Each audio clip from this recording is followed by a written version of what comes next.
17th of January 2024. I'm going to be your host tonight. If I can ever get everything to work. Dana Durnford. Welcome to hell. I mean nuclear. They admit now they got 20,000 houses destroyed. That's quite the revelation. Because the previous admittance, well, originally they said there was around 5,000 homes destroyed. 4,500 of the 5,000 homes in Suzu for like 2.5 days. That was repeated constantly in all the medias. Then we never heard of that after. So then the next story that came out, which was quite a few days later, was Ishikawa was 1,400 homes. That was south of the Shika nuclear power plant. And then that was the number. We've seen it regurgitated for many days. And then boom, today, I was doing the hour cycle about 5 hours ago when that showed up. And 20,000 homes confirmed completely destroyed, thousands and thousands damaged. Hi everybody. We got a poll for everybody tonight. With 20,000 homes now confirmed destroyed around the Noto Peninsula, Ishikawa, could Shika nuke plant fuel pools be melting down? And we got so much bizarre stories about Shika, just total bizarre stories. We'll cover a couple of them. I'm not going to take you down the long road tonight. We'll just jump into the stories fairly quickly. So a recap of the last show was when the show was over, I had 8 views. But I had 128 people on the show. I had 42 thumbs up, but only 8 views.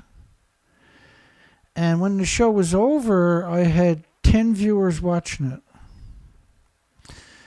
The show, when it ended, was 1 hour, 21 minutes, and 1 second. And as with all of my shows, 12 hours exactly later, they'll get longer. This one got 10 seconds longer. But you can't tell the beginning and the end, the difference. And so what are they doing with my videos, I wonder? Are they putting software in my videos to track people? And then the poll. Does the disgusting nuclear industry have way too many degenerate, despicable, mass-murdering scumbags? And that's why the industry is falling apart. It's because it's just nothing but degenerate, despicable, omnicidal scumbags. We had 51 votes on the poll, but I only had 8 views when the video was over. And it was kind of compared to our typical show, that was a bit short. I was very tired because we done a 3-hour show on Saturday and then hammered away Monday and Tuesday, and I had to take a day off last night. I still worked all day, but I just didn't have any oomph left in me. Eurasian plate, and so we need to, sometimes you got to shut it down, take a day off. Eurasia plate and the North American plate, you can see in that depiction over right there. So you got a nuclear power plant, the Niigata and the Shika nuclear power plant are on each side within 50, 60 kilometers of a fault line that ruptured. And this fault line hasn't ruptured for 3,000 to 4,000 years is the estimate. But now it's ruptured. But it hasn't moved very much, so they expect a bigger one to show up, is what they were saying. And they said that Shika city itself, which is basically joined onto the nuclear power plant, registered the highest level of 7 on Japan's seismic intensity scale of 7, and they're conveniently refusing to tell you how big the scale is. Most people don't know any better, so they naturally assume it's 10. But it's not, it's 7. So when you got the registered the highest level of 7, which is an 8.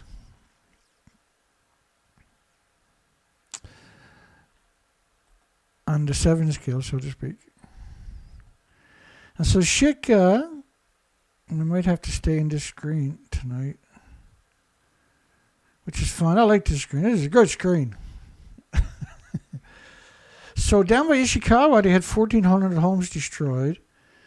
But we know that originally up in Suzu, they had 4,500 out of the 5,000 homes, not counting businesses, destroyed, like flattened. And that the mayor had been quoted repeatedly in major medias worldwide for several days, or 2.5 days, that there wasn't a building left standing, but 4,500 were completely destroyed. And then they went silent on that. They went dark on that and never brought it up again. Now the official numbers come out is 20,000 homes. I'll show you that. There's 16 ports that are so dry they can never be used in the conventional sense they were used before. We'll get to that in a moment. Central Japan quake caused no problems with local nuclear power plant. But then we got another story, and this also from the Japan Times.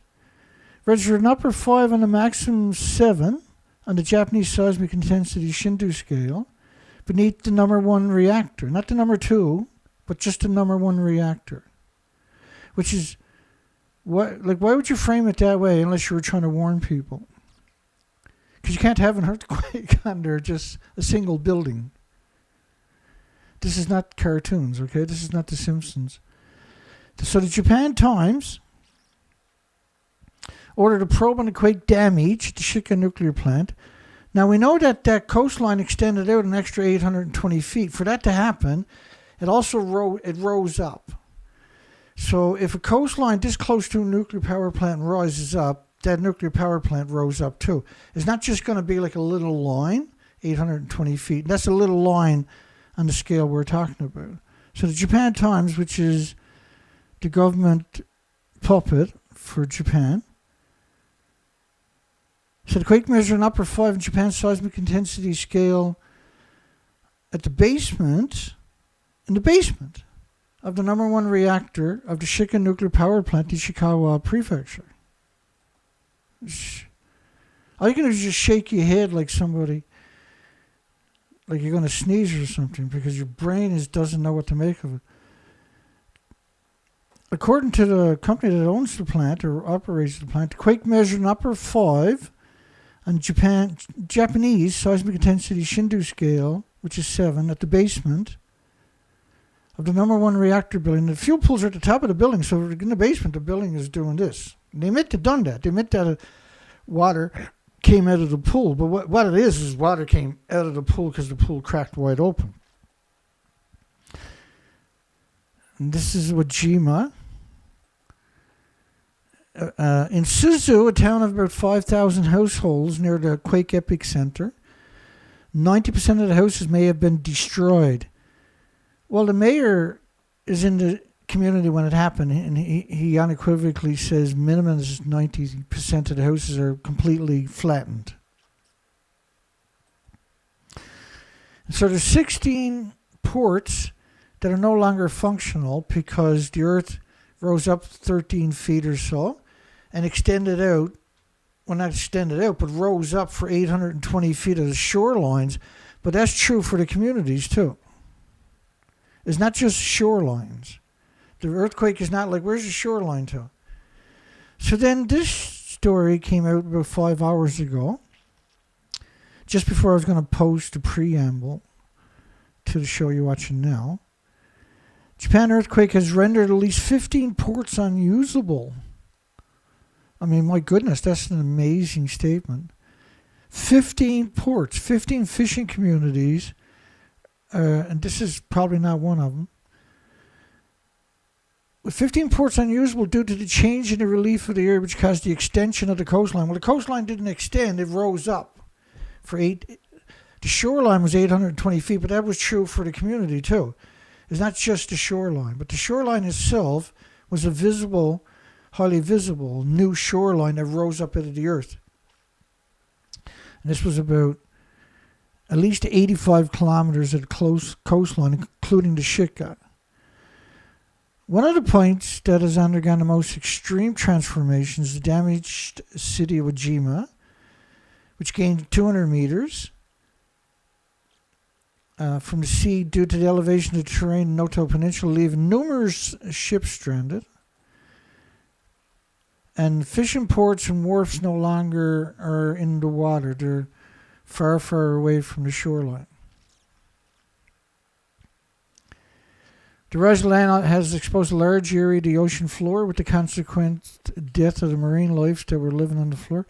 2 weeks after the January 1st earthquake, various types of damage were reported in 58 ports. 58 ports. According to the data from Ishikawa Prefecture.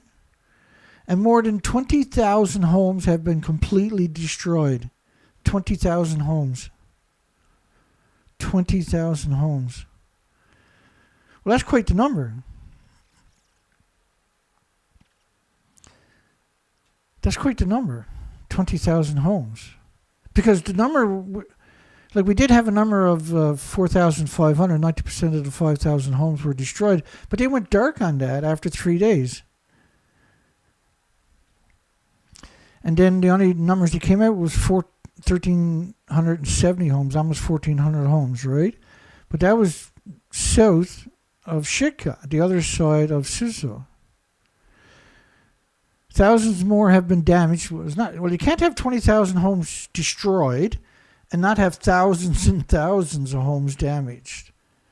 Like 30,000 homes, say. Right? Because the ratio of destroyed versus the ratio of damage and severe damage, but maybe repairable over extended periods, are not going to be that kind of discrepancy unless you're talking about entire communities just went flat. And then a few houses survived. But maybe that's what's going on in Shika, because why aren't we getting any information?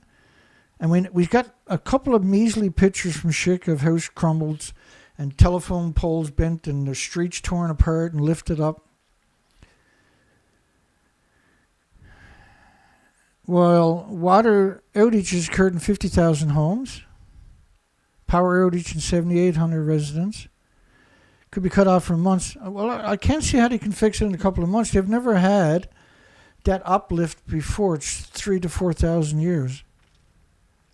So those pipes would have been smashed to pieces. They're going to have to lay all brand new pipes because not everything is symmetrical, right? That lifted up. The government's Earthquake Investigation Committee, they must be pretty busy in that place in Japan, have been analyzing the tremor. And that don't mean they're going to be honest, of course. They lied about Fukushima, right? And so one of the faults involved is barely moved. So a similar or larger earthquake could occur in the future. And the future is any minute now, right? That fault line was shaken for the last 3 years 8,000 times a year, when it's typically only 20 times a year.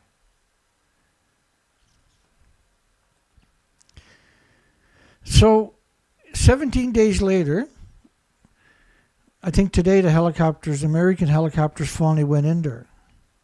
I can guarantee you they didn't go past Shika. There'll be no pictures of Shika nuclear plant from helicopter crews showing up. U.S. military helicopters deployed to Japan's earthquake-hit area. And the source doesn't want to be named. This is emblematic, though, of tsunami.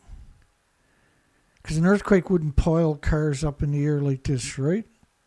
Maybe it would, I don't know. If you got 4,500 homes in a single city, flattened completely, that kind of shaking, yeah, maybe. There's 1,400 aftershocks we know about several days ago. There is a lot of landslides, around the same amount of landslides, 1,400 landslides.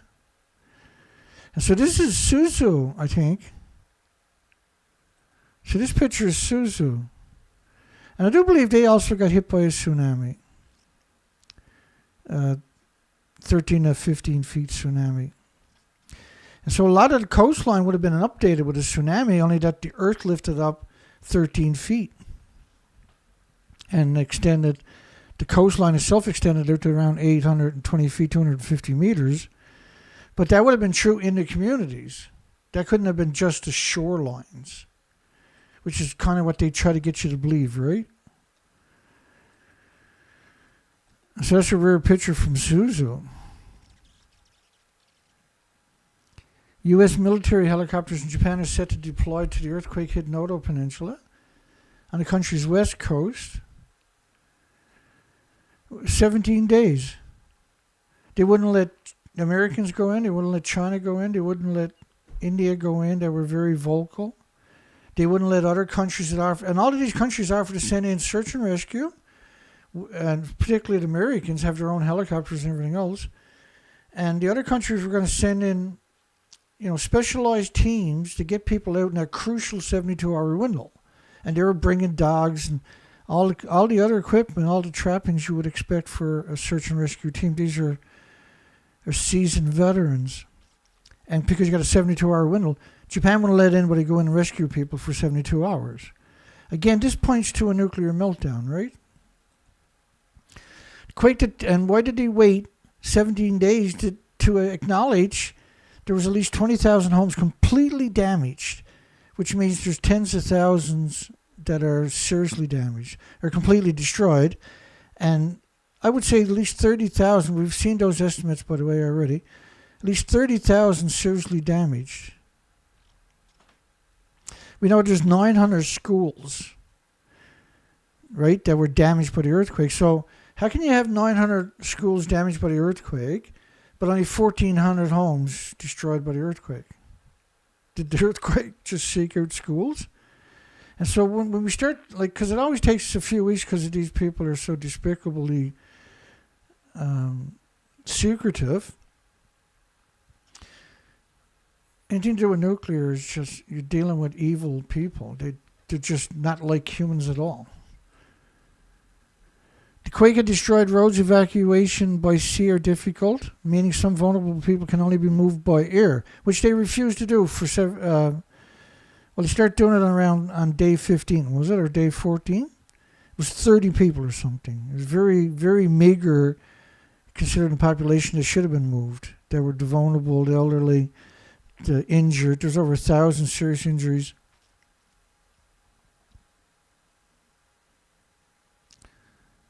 And the source refused to say what their name was. We see that over and over and over in the media when it comes to anything to do with nuclear. The January 1st quake that destroyed thousands of homes, vital infrastructure, knocked out power in isolated areas. Relief efforts have been hampered by strong aftershocks. Rescuers feared would trigger more landslides. They had around 1,400 landslides. Some of them severe landslides. Everything was torn apart except for the Fukushima nuclear power plant, according to them. But they had earthquakes in the basement. On a large scale earthquakes, like 8 out of 10 on the Richter scale, in the basement of a single reactor, but not the one next to it. I think the only thing that makes sense is they're warning those out there in the know that the fuel pools, if they have a nuclear meltdown. There's no other reason not to let search and rescue go in and rescue people in the first 72 hours. Why would you keep everybody out, including the Japanese?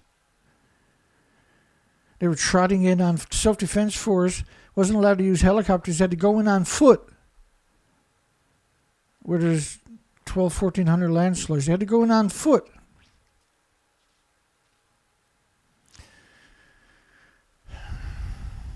Heavy snow, which puts all that weight on the crushed buildings anyway.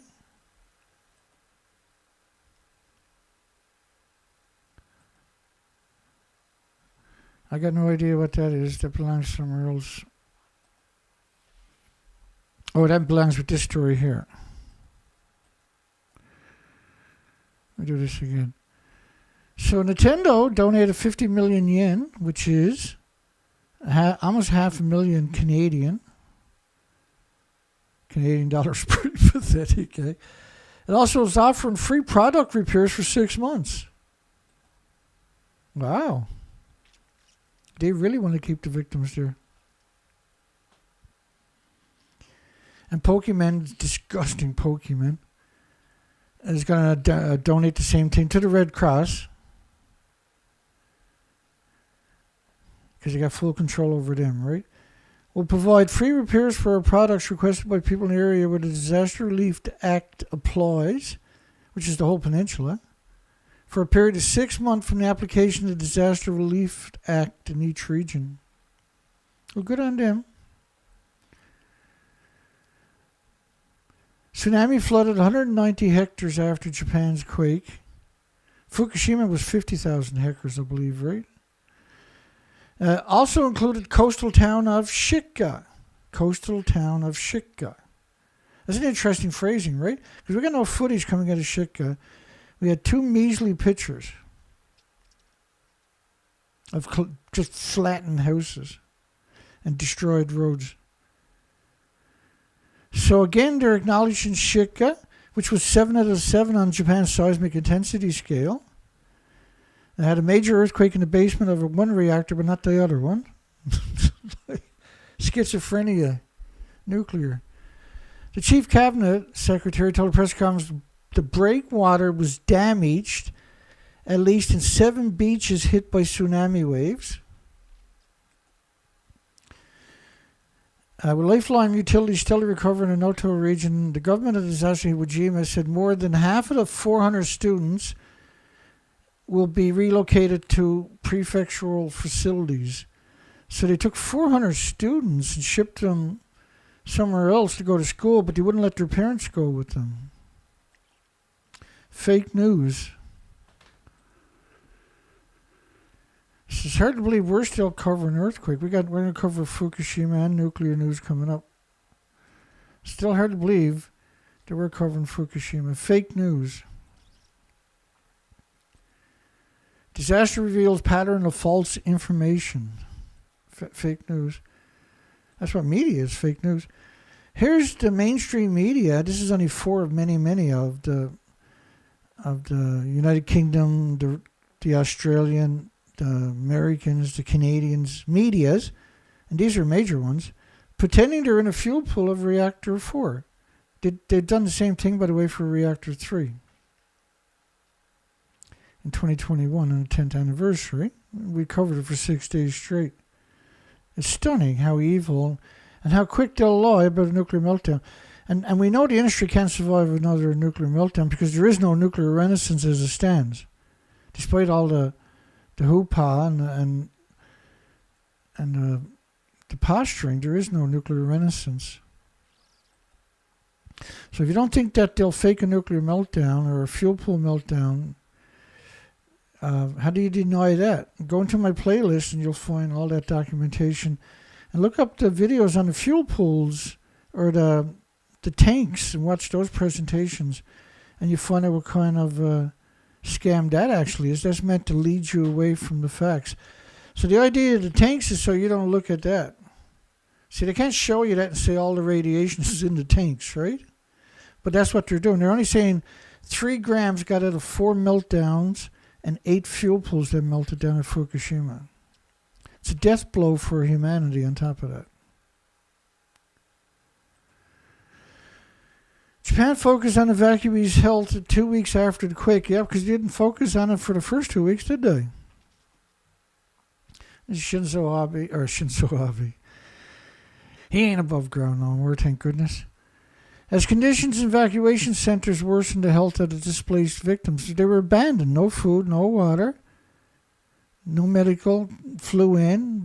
None of the normal attributes you expect to see when there's an earthquake happened in this particular one. We've never seen nothing like it. And this covered such a big area.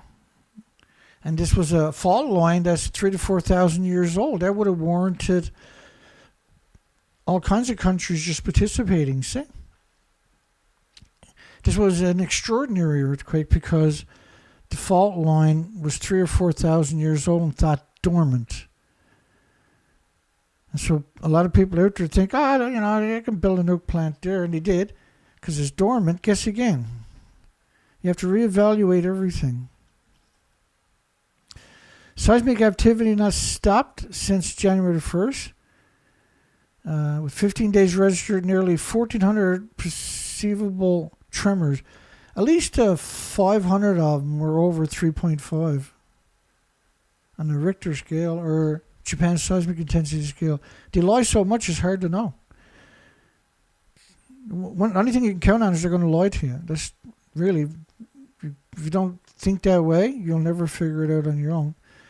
They're not going to tell it to you. But little bits and pieces over 17 days tells the story very well. One of the victims relocated to one of the locations was grateful for being able to stretch their legs and be able to sleep and get a shower the first time in 2 weeks. Because they've been abandoned for 2 weeks. They're still abandoned in many places. Many places they still haven't gotten into 17 days later because they won't let helicopters go in. Because there's a nuclear meltdown at the fuel pool of the Shika nuclear power plant. Oh, that's better. Whistle the wet throat. Wet the whistle in the throat. Better. Quake damages Japan's gravity wave telescope, the Kagra, part of an international project. They got lots of money for everything but for Japanese. Worried about all the wrong things all the time. There really isn't any functional media, right? It's just simply, there's no functional media. What they call mainstream media is your number one enemy. Consistently, they're the scumbags of scumbags. I mean, like, the mainstream media can't pretend that they're in the fuel pool of a building that don't exist unless all the media sits in silence. In other words, 100% corruption, right?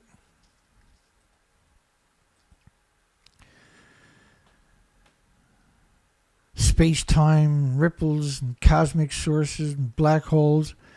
Wasting all your money on that while your country is dying from the nuclear industry. At least help the victims. At least have that courage. Yeah, you're going to lie about everything, but at least help the victims, scumbag. Japan. The January 1st earthquake originating in neighboring Ishikawa Prefecture caused unexpected movements in the mirrors controlling laser lights for the gravitational wave detector, with them failing to return to their proper position. It's okay, they'll get big grants and they'll fix it over time. Or they'll just build another one. Money's endless for these idiots. Anything that doesn't do humanity a favor, they get endless money for it. According to the degenerate University of Tokyo, scumbag Tokyo, Institute for Cosmic Ray Research, one of the telescope's operators, yeah, they're the last people you want to believe. Literally the last people you want to believe. If you ask them the time, I have to go get a second opinion to make sure they told me the truth. Quake-Hit Central Japan students to start group evacuations January 16th. Yesterday. So, like, 250 to 400 junior high students with JIMA will start collective evacuations from the city in Ishikawa Prefecture on Wednesday, today.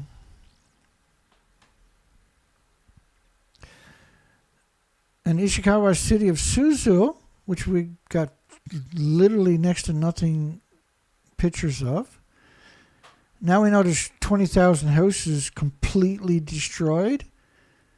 Why did it take us 17 days to come? You know, how do you go from 1,400 houses to 20,000 with nothing in the middle and no pictures? It is seeking residents wishing to participate. Well, none of them got a house lift. They got to go somewhere, so they'll probably all participate. Ishikawa prefectural government said it can accommodate some 30,000 people in secondary evacuation facilities such as hotels. They got, 23,700 homes for 24,000 families. Right, and we covered that and we estimated, well, there must be 24,000 homes destroyed because there wasn't that many homeless up there. I don't know if there's any up in these areas. People scavenging the remains. And the bizarre pictures of the police. Fukushima nuclear plant operators no safety concerns after January earthquake. Fukushima has no safety concerns. Fukushima, eh? Which is the same people that pretend that all these American, well, this is Australia, that's BBC, United Kingdom up there, CBS, which is the biggest media in the United States, Seth Dorn, which is the senator's son, and scumbag CNN, pretending that they're in the fuel pool of a building that don't exist. So Fukushima nuclear plant operator Tepco shouldn't even exist. They keep them around, so you blame Tepco instead of blaming the nuclear industry. That's who you should blame. All nuclear accidents are the fault of the nuclear industry. They're collective. And collectively, there wasn't a nuclear academic, a nuclear scientist, a journalist on the entire planet said, hey, wait a second, they're not in the fuel pool. There wasn't even an academic of any other discipline come out and even whisper that they might not be in the fuel pool. So you have to have all the universities and all the media worldwide participate. Then you got to have everybody that works at these facilities. Everybody at CNN knew she wasn't in the plant and kept silence. Everybody at CBS knew they weren't in the plant, that Seth Dorn wasn't in the fuel pool, and they kept silence. Everybody has to participate in a lie. The industry is just gobblish. They're literally goblins at this stage. Not almost goblins, but actual goblins. They hate your guts. The degenerate operators of the Fukushima, you can't call it a wreck. The building is gone, for God's sakes. I think everybody that used the word wrecked at Fukushima should get wrecked themselves. They envision no changes to its decommissioning plan after deadly earthquake caused minor damage to another idled nuclear plant. So now they're talking about damage at the Shika plant, rekindling concerns and prompting a regulatory body to order a close exam. This is a very strange story, though. Get a load of this when it comes up. So 2 reactors at the Shika nuclear power plant on the west coast of the quake-struck Noto Peninsula survived. Well, the reactors weren't running. There's 2 fuel pools at the top of the building. Spilling of radioactive water from spent fuel cooling pools. But the reality of it is these are 65-meter tall, 190 feet tall, 19-story tall buildings. And in order for anything to spill, the buildings have to flex beyond their capacity. And if you flex that much, they're going to crack that fuel pool open. And so the so-called spilling of the radioactive water most likely is, and cracks on the ground. That's the first time we heard the word cracks on the ground. And claim no radiation leaked outside. And whenever you hear that, that's very concerning stuff. And Tepco, which is nationalized because it was bankrupt right away. In other words, the Japanese government is the operator. Confirmed the integrity of all Fukushima Daiichi reactor buildings.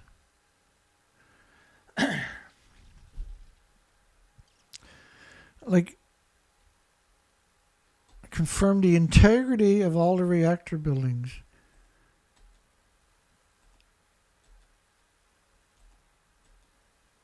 Just hang on, I'm just going to mark my spot with a bunch of these. I'll just copy and paste them a bunch of times so I can find it. Just let me show you the buildings that they're saying. Let me go back and grab that again, though. Don't worry, I'll get there. Confirmed the integrity of all Fukushima Daiichi reactor buildings, even in the potential of a quake 1.5 times as powerful as the one that struck on March. So if you have one that's double the Fukushima earthquake, there still could be no damage. I don't know what to make of that statement. I've never heard nothing like that before.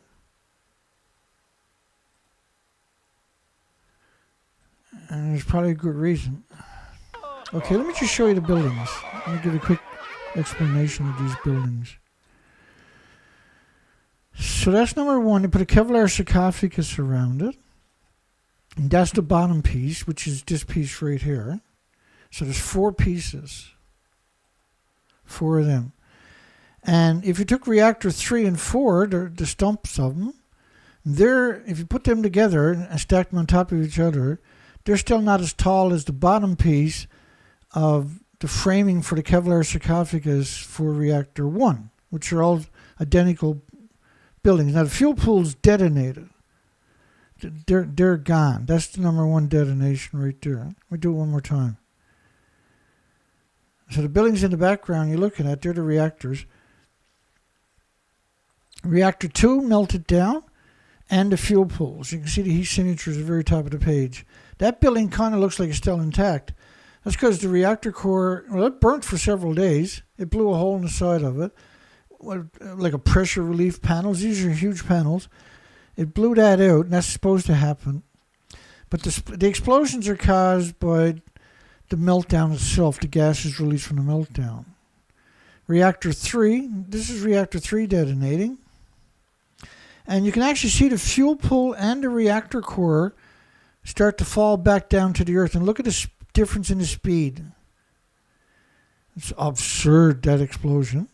That's reactor 3.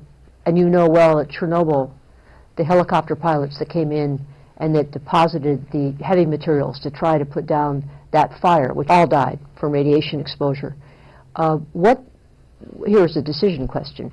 It was heroism. During this operation, 600 pilots are fatally contaminated with radiation. All of them will die. But their efforts only buy a few days. Although it has been covered over, the fire still isn't out. And so all the helicopter pilots at Chernobyl died.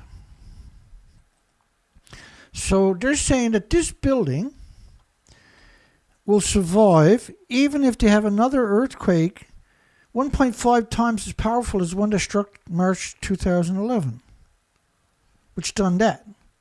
There's nothing left. These buildings should have been razed all the way to the ground. They weren't razed to the ground because they wanted to build these stumps over the buildings, over these contraptions over the stumps. So the stumps look like that, right? And then pretend that they're in the building that doesn't exist. And then the audacity to come out and say that the remains, the stumps, can survive an earthquake 1.5 times as powerful as the 2011. It's like it's so hard for me to wrap my mind around the incredible level of evil you got to be to suggest something like that. But there's a background story to all this. In July the 13th, 2023, the first English version of this story, of the new cover story for Fukushima, showed up. And this was a professor, young Jong Il, at the Department of Nuclear Quantum Engineering at CAS, which is South Korea. He said that the melted, destroyed reactors only lost the equivalent of 2.2 grams of tritium, which was equal to 3 grams of sugar going into the ocean. So they're saying that the emissions from these buildings was so harmless. In other words, they're saying there's no meltdown. Nothing got out.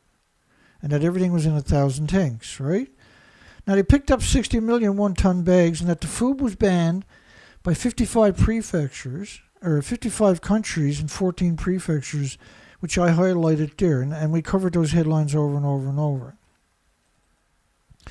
And so the radioactive plume is extremely well known. If you know anything about this story at all, you're quite familiar with that. And we know the fallout in North America was extraordinary. This model was based on, I believe this one is 9 days. This is 9 days of fallout. to the 26th of March 2011. This is 9 days later, and what the French, this is the French government estimating that is around 1 to 10 million atoms of cesium-137 per cubic foot of air. So we launched emergency research expeditions, and we went all the way from Vancouver, British Columbia to Alaska year after year.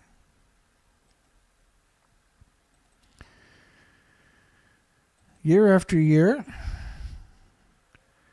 Year after year after year after year. And what we discovered on these research expeditions was that Fukushima was essentially an extinction level event. Was the only way you can describe it. This is a typical day on the research expeditions. And we found that one there you found green sea or sea anemones, but they were babies. And it was very unusual to see anything out of the water in the tidal zone. So to your left is what the tidal zone should look like. And to the right is what they actually look like. That's the research, that's the zodiac. And I went there because everything was wiped out. There was nothing left. So I went back for 5 more years, for 4 to 5 months a year at a time without coming home, to see if the species recovered, if the species to the left came back. And so you never take that picture to your left again. They're exterminated. That's an extinction event. There's no other way to describe Fukushima as only an extinction level event. And the whole coastline looked like the pictures to your left, the entire coastline. And then the radioactive fallout from Japan wiped everything out. And we can quantify that because we've done the entire coastline, not just random areas, which is still really good. We actually done the entire coastline. And we've done it year after year because this model is 19.5 days of radioactive fallout covering the entire planet. I'm currently right here, but I've done the whole west coast, right, for 6 years. The species are exterminated. That's the legacy right now. And that Japan is poisoning you worldwide with billions and billions of pounds of rice and other food from 14 prefectures that nobody should ever grow food in, let alone eat the fruit from. The reactors actually melted down despite the media manipulating the majority of the population. Don't be that person. Don't. What I'm showing you is unassailable documentation. This is not up for debate. Everything is quantified.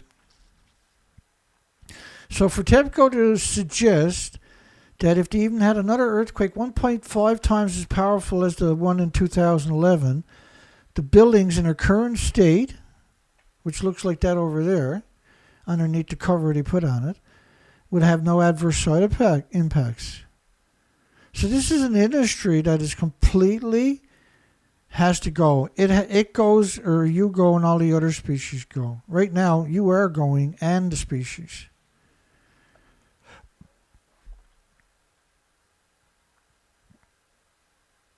They say spewing radioactive material in 2011 to the surrounding areas. Well, I showed you that's not true. It covered the entire planet. This is the Shika nuclear power plant. 2 reactors at the Shika nuclear power plant on the west coast survived a massive earthquake. Well, the reactors can't survive it. They were empty. There is nothing in the reactors. It's the fuel pools that were at the top of the buildings above the reactors.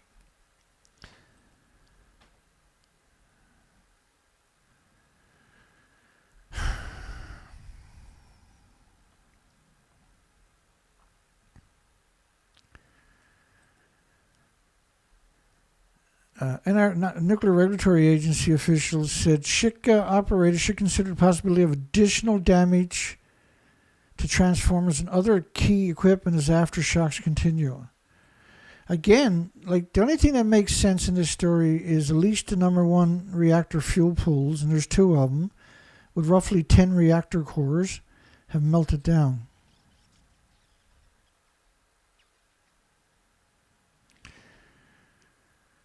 And there's no way, and the NRC said they're not going to be prepping Shika for a restart, right? We covered those headlines 5-6 days ago. Another pair of planes collided at Japan's airport, the same airport. I think they got, it's around 1,260 planes on that tarmac, each leaving, coming and going, I would assume. And there's only 1,440 minutes in a day, so that's one every minute and a few seconds. It's a grueling, like, you got 1 minute to communicate. Well, they got more than one air traffic controller, right? But it's absurd how much traffic we're talking about. They have an extra 25 million tourists went to Japan and ate radioactive food and probably brought their children, so they should be charged with child. If you bring your child to Japan, you should be charged with child abuse. You have to be stupid to go to Japan. 2 planes collided on the snow. You know, all the rich people in Japan's kid moved out of Japan and still never went back. Many, many wealthy people left Japan, never went back after Fukushima. They were the first ones on the plane. 2 planes collided on the snow-covered tarmac. They were being towed or something, so it wasn't like a high-speed crash. Quake survivors under pressure, abandoned by the media, no food, no water, no heat, no electricity, no communications. And they left the landslides in place. Normally, you know, the communities would all pick away at the landslides. They didn't even clean up the debris in the main streets of the communities. And we've covered those headlines. Everything about this story, and that's the only reason we're still covering the story, is the strangest story I've ever seen. And we can't let it go until we know for sure. Now we got 20,000 houses destroyed on the peninsula. So you went from 1,400 to 20,000. That's quite the jump. How'd you miss that? How many of them are in Shika is the question that I need an answer to. We're not going nowhere until we got that answer. We need that answer. We need to see Shika, and we need the nuclear power plant live footage. How come we're not getting any documentation? Struggling continues for survivors. Is anybody surprised? Anybody shocked? Anybody? Is there anybody confused by that? Yeah, it's a disgrace. There you go.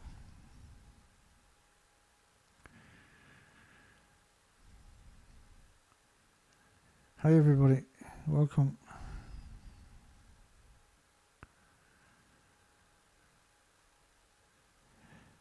Yeah, the system, humanity can't survive this system that we're looking at right now. We got a poll. With 20,000 homes confirmed destroyed around Noto, could Shika nuclear plant fuel pools be melting down? 20,000 homes destroyed. 20,000 homes. I can barely wrap my mind around that. We got 45 votes. Sorry, we got 45 votes but 29 likes. How come? They're not showing up. When the show was over, the last show was over, I only had 8 views, but I had 40-something likes. And 50-something on the poll. But I only had 8 views when the show was over. I'm the only person I know that they do that to. Everybody else would get their views. Normally, I would have got at least 100 views when the show was over. Instead, I got 8. They've been doing that for now for almost 2 months to me. Well, it's been really bad since July the 13th, 2023, when the new cover story came out. Struggles continue for survivors because the media have turned their backs on everybody. Doctors warn of risk of cardiovascular diseases among Japan's quake survivors. Nuclear meltdowns will do that too, by the way. Japan Parliament to convene a 150-day regular session on January 26th. To do with the earthquakes, but 26 days later? Heartless is the only way you can call these people. They got no attributes of a human whatsoever. Evacuation drills paid off in tsunami hit Noto area in Japan. Teams of oral care specialists visit shelters. Yeah, but like they still got no water. They can't clean their teeth because they got no water. They still got no running water at these 30. What is it? 20,000 people there still got no running water in the shelters. And one of the shelters, 180 evacuees are still left without a water supply. And the Thai embassy was sending relief supplies to the slaves that the Japanese hired.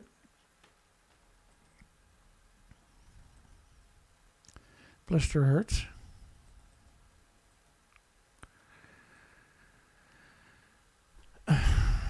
That picture is crazy. So it's not just the coastline that rose up, right? It's not just the shoreline. You know, there's landslides and the earth is split wide open everywhere. It's not just the shorelines. And so here's an insight that I see happening a lot. I do cover this sometimes. So I'm going to show you a bunch of these stories from the same media, and every story underneath it will be the operators of Fukushima plant in Japan says no new safety worries, and envisions no changes to the plant. And you'll see that in story after story. No matter what the story is, that'll be right there. That's the incredible brainwashing. Now, the only reason they're going through something like that, they're not spending the money to get the media to put that narrative everywhere. There's something happens, see? So right now, I'm assuming there's a radioactive plume planted over the northern hemisphere. Canada, United States, Mexico in particular. There's now reached the Atlantic Ocean. The entire, and it's going to look something like, and it's not going to be it's not going to be tritium, for instance. And it's going to be the full range. So this is 9 days of radioactive fallout. If Shika nuclear plant meltdown, it sure looks that way. Because it'd be really easy to come out and debunk me. So why wouldn't they come out and debunk me? They don't even have to mention me. They just got to come out and show live footage of the Shika nuclear plant and nuclear community, right? So all of these isotopes are just, each of these daughters of each of these different isotopes are just a fraction of the isotopes you're going to be worried about. But that model is showing 1 million to 10 million atoms of cesium-137 per cubic meter of air, wherever you see the yellow.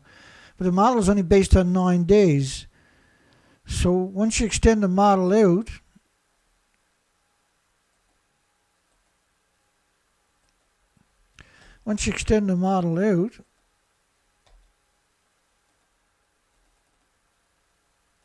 to 30 days, the whole planet is covered in perpetual. And this is what it would look like if you can see it, if you can perceive it, but you can't, right?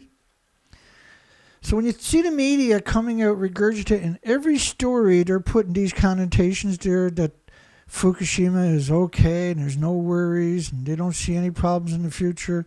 And all of these different stories, that's what that media makes a living doing, is putting their propaganda for. So they cover all these stories and then they put propaganda under every one of the stories to indoctrinate everybody, no matter which story you came there to read, whether it was the Turkish or Disney or Russia. They're covering every subject you can imagine. Martin Luther King Day, they're covering all kinds of buzz books. Then it's stunning, right?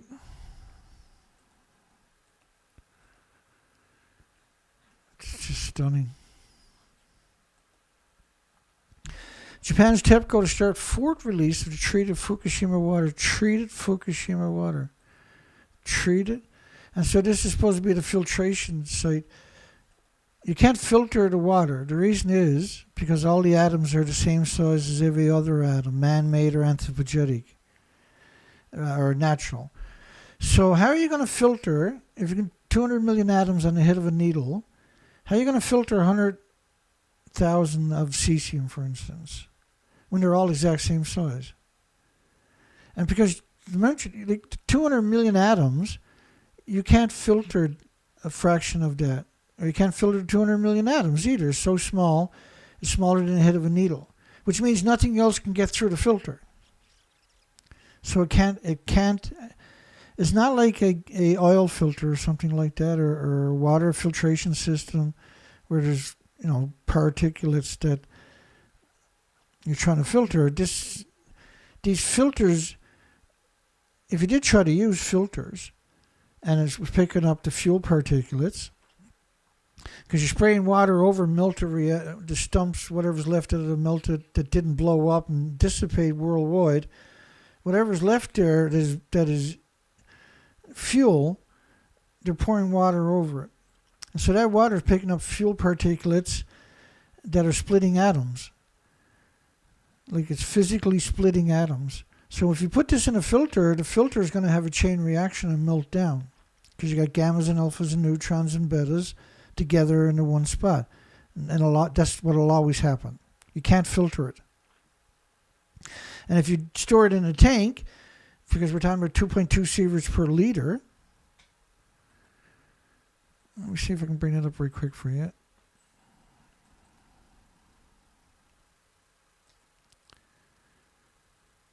If there's such a thing as quick. I need practice anyway, because if I don't keep on top of it, oh, just pure luck I found it that time. It's actually 2.2 sieverts. Now they're only acknowledging beta, but you can't just have beta. You got to have alphas and neutrons and gammas, and you can't have that without having. If you got two of them, then you're going to have X-rays too.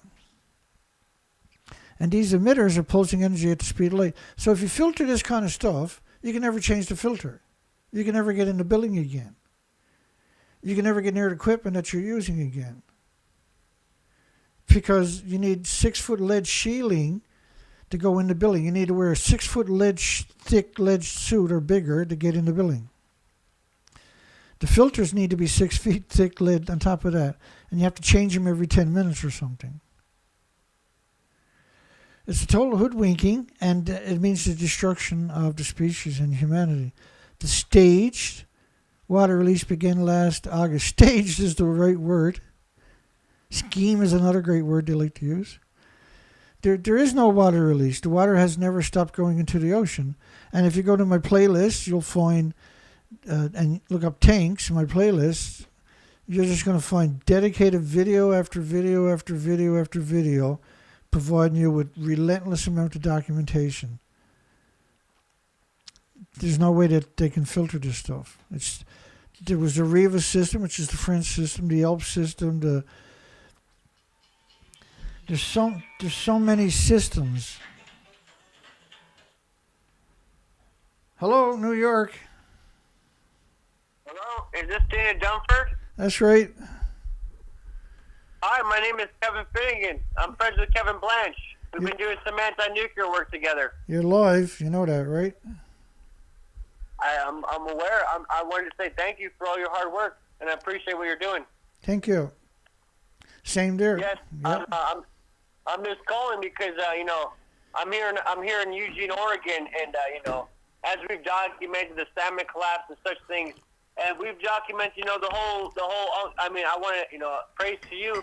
I know you. I mean, because we're dealing with real sick criminals poisoning us and extorting us and outright just going out of their minds. I mean, these people have fucking fucked us. The nuclear industry has fucked us, and I'm watching this whole thing. I can't afford. I mean, the cost of food's gone up. I mean, I'm walking in snow out here. I mean, I'm not dummy. I know everything out here is fucking poison. I'm in Eugene, Oregon. What's the jet stream? I live right off the goddamn coast. Everything out here is fucking poison. I'm so tired of this softball bullshit. I've been poisoned every day. The medical industry's poisoning me every day. The cost of living's gonna have every day. I'm so sick of these fucking politicians. I'm so sick of everyone fucking being softballs about this shit. Every one of these politicians need to get fucking, you know what? Every one of these politicians, every one of these nuclear scientists need to get fucking railroaded. Because you know what? I'm tired of breathing in this poison. I'm tired of walking in it. I want some goddamn fucking justice. I want some fucking justice. I'm tired of being fucking poisoned, and I'm tired about this anti-nuclear community being a bunch of softballs. Because I've seen my family grow cancer out of their fucking heads. I've seen fucking the aquifers in Long Island be poisoned.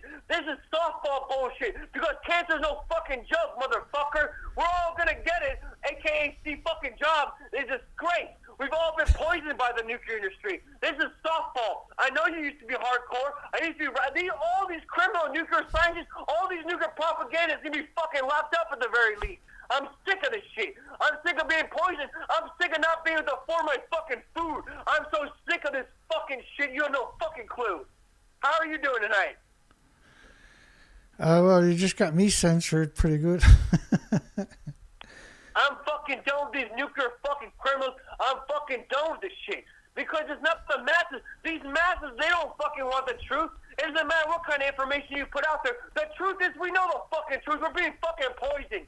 We need some fucking real, articulate, intricate fucking, what?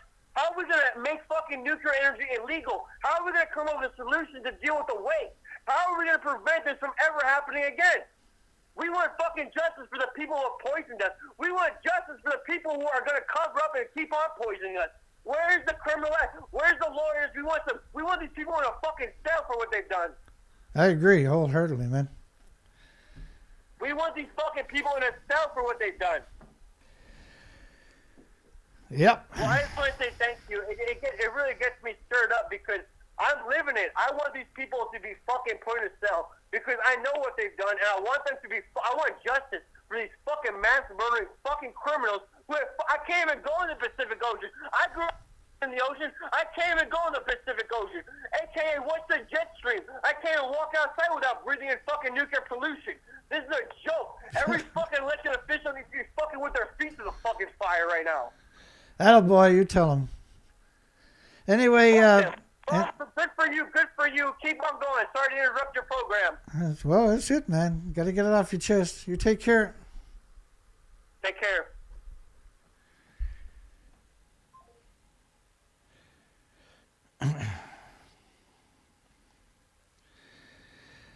There we go, another happy nuclear customer. I don't know if I've ever been that hardcore. I don't think I've ever been quite that hardcore. I said some pretty nasty stuff about the scumbag nuclear industry, though.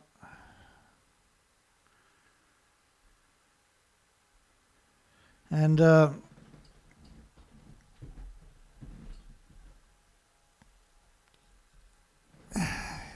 keep her going here. Yeah, nuclear industries screwed everything and everybody. When you look at the research expeditions I showed you earlier, that don't make you upset. I don't know what does. Expect millions of people just like him to show up eventually.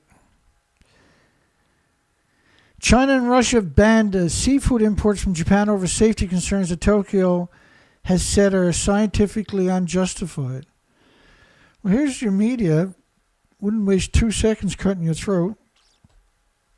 What they're saying is that nothing got out of these buildings. That's what they're saying. It's not justified putting a ban on the seafood because nothing got out of the plants.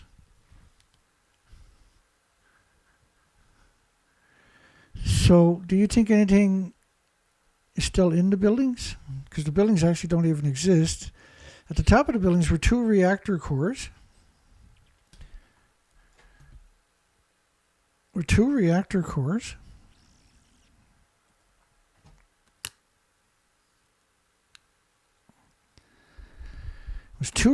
cores. The Tepco official overseeing the operation. We need to put his feet in the fire. I agree wholeheartedly. As part of the decade-long plan to release the water, the 5th, they haven't stopped releasing it. They can't contain it. And now they're claiming that they're releasing water Uh-oh, I'm into rubbing me eyes again.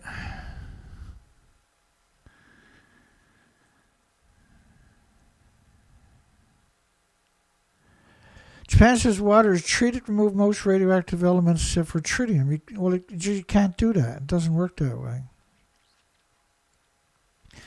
And then the World Health Organization is claiming nothing got out of the buildings, only tritium. And so these people should be dispatched, to say the least. They basically should be dropped in a wood chipper, people that says there's nothing got out of these buildings. They're not worth anything. They're the dirty enemy of humanity, right? That's what we got wood chippers for, people like that. U.S. military to deploy helicopters. Like, that cracks me up. They're actually going to deploy helicopters. And this is the 16th. This is yesterday. They still haven't done it. So today, hopefully, it's hard to believe 17 days later. And now they might send in some helicopters. Well, they're not going to be going over to Shika, I can tell you that much. They're going to deploy 2 helicopters. They probably would have showed up with 15 and then many more the next day. They could have, Japan's got no excuses for not rescuing and not bringing food and water to the victims.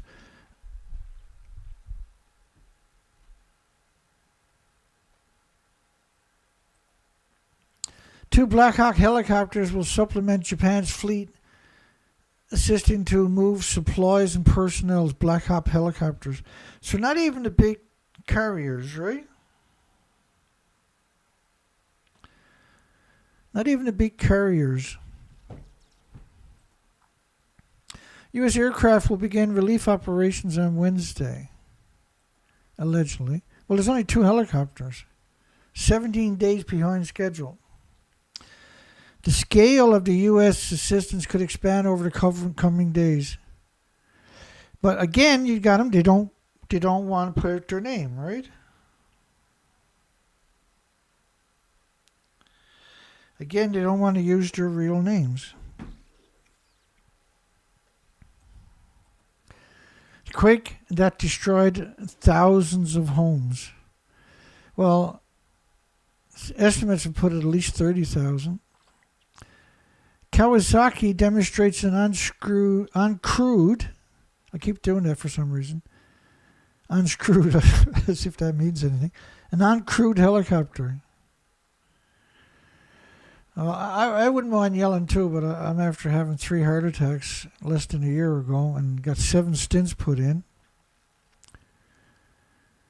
So I got to watch my temper, unfortunately. The remote piloted aircraft demonstrates its ability to lift a useful load of 200 kilograms during a test at the Fukushima robot. So you got an unmanned helicopter because they can go further and lift more than a drone. But if it's unmanned, then it's a drone, right? And they're going to start mass producing these drone helicopters. Includes when providing support in the event of a natural disaster. Well, that's probably about the only thing they're allowed to fly in is unmanned helicopters, because you wouldn't let people go in there with search and rescue dogs. They wouldn't even go in themselves with search and rescue dogs.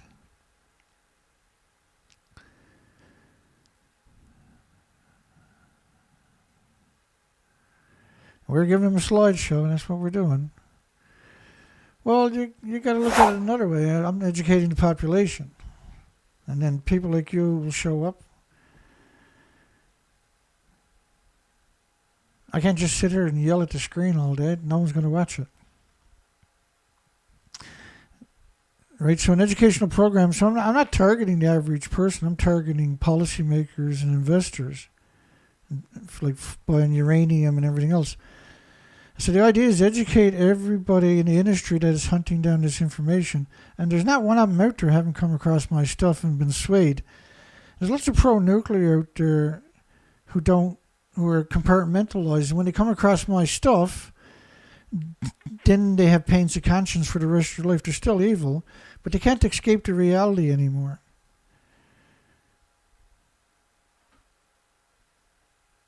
Yeah, we're here every day. I'm here every day. It's just as much work for me whether I yells or not. Yelling ain't going to get me anywhere. It's good for other people, though. It works for other people. The industry needs coming from different sources. Anybody else wants to yell at the nuclear industry? Give me a call at 709-589-4406 in Canada. It has to be from United States, Mexico, or Canada, because otherwise I can't afford the big bills, right? Fukushima nuclear plant operator in Japan says it has no new safety concerns after January the 1st. 2 reactors at the Shika nuclear plant on the western coast of the quake-struck Noto Peninsula survived. Well, they weren't running, so why would they frame it that way? It's the strangest statement imaginable.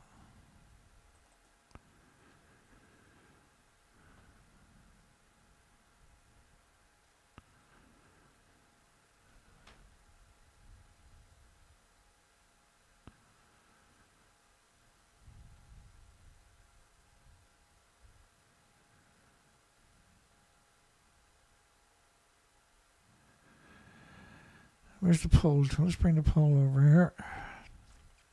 With 20,000 homes confirmed destroyed around Noto, could the Shika nuclear plant's fuel pools be melting down?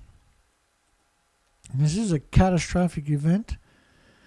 And if they melted down, and we assume they did, then we're covered, as we talk, in a radioactive plume that you can't perceive. You can't see it or smell it or hear it or feel it, or taste it, or touch it, or pick it up, or throw rocks at it. You can't identify it, in other words, or perceive it. Capital Power, Ontario provincial government, to assess feasibility of small modular nuclear reactors in Alberta. They're showing a new-scale reactor. They don't even have a full application into the regulatory agency. They don't even have a model. They have never built a reactor. Why are you wasting your time? And then Alberta should be looking at geothermal, for goodness sakes. They already got a greenhouse there that can produce, what was it, 25,000 cucumbers a day? A silly amount of strawberries every day. Small modular reactors will be critical in the years to come. No, geothermal will be critical, not small modular reactors. Why are we talking about small modular reactors? And so Alberta, of course, is co-opted by the nuclear industry, but we've seen a lot of narratives coming out of there in the last 3 or 4 years about small modular reactors. But they don't exist. Like, making memorandums of understandings for something that don't exist is the guaranteed way to destroy your country. If we are to become carbon neutral, nuclear is the most resource-intensive thing in human history. It's absurd how resource-intensive nuclear actually is. It's completely dependent on external power. Solar and wind failed to frozen Alberta, so its great nuclear finally is on the menu. Well, solar and wind wouldn't fail it if it wasn't sabotaged the entire time. And what I mean by that is, like, there's tons of storage solutions for solar and wind. There's just tons. But there's much better solutions out there, like geothermal. So if you use geothermal, solar and wind, and back that up with storage, that's 100% wind. And it's, worldwide, there was 440 gigawatts of renewables last year came online. In 80 years, there's only 365 gigawatts of nuclear total. And each one of them are incredible disease factories. So 440 gigawatts this year, last year, will mean 600 gigawatts this year and 900 gigawatts the year after. And the only thing missing is storage. And there's tons and tons of storage solutions. And the industry is scuttling all the storage solutions. And I'll give you an example. Last year in Canada, or 2022, Doug Ford was elected in Ontario. One of the first things he done was closed 750 wind and solar farms. And then there was $4.5 million allocated to the wind and solar industry for storage. or 4.5 billion rather, for storage.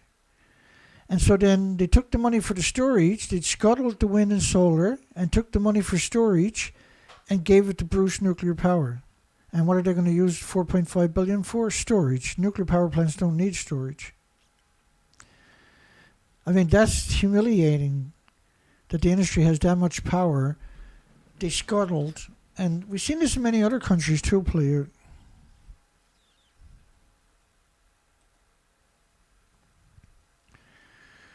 We've seen this play out in many other places, right?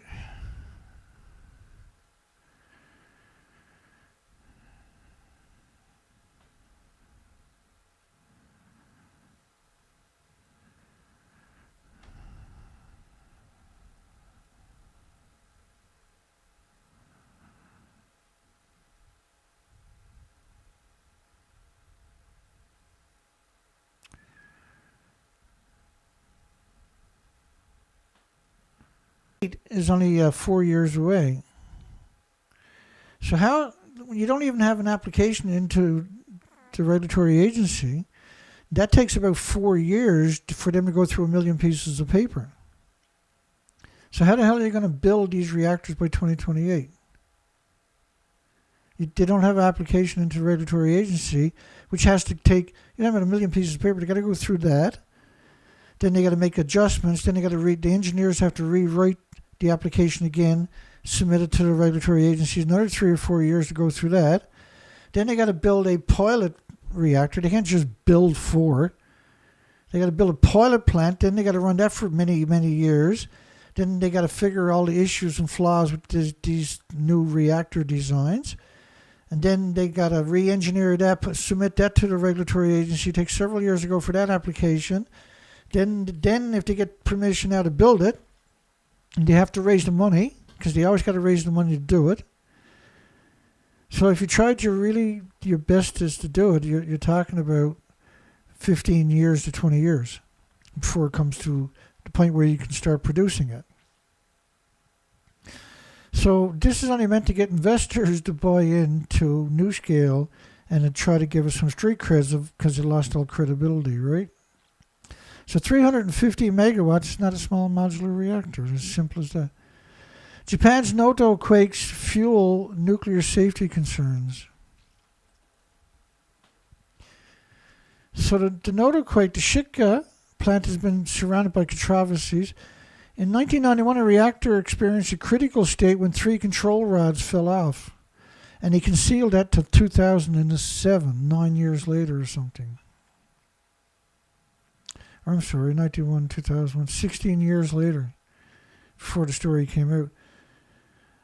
Franco-British partnership to develop 4th generation nuclear technology, which again is the small modular reactors. And then the Penticton Herald, I used to live out there at one point.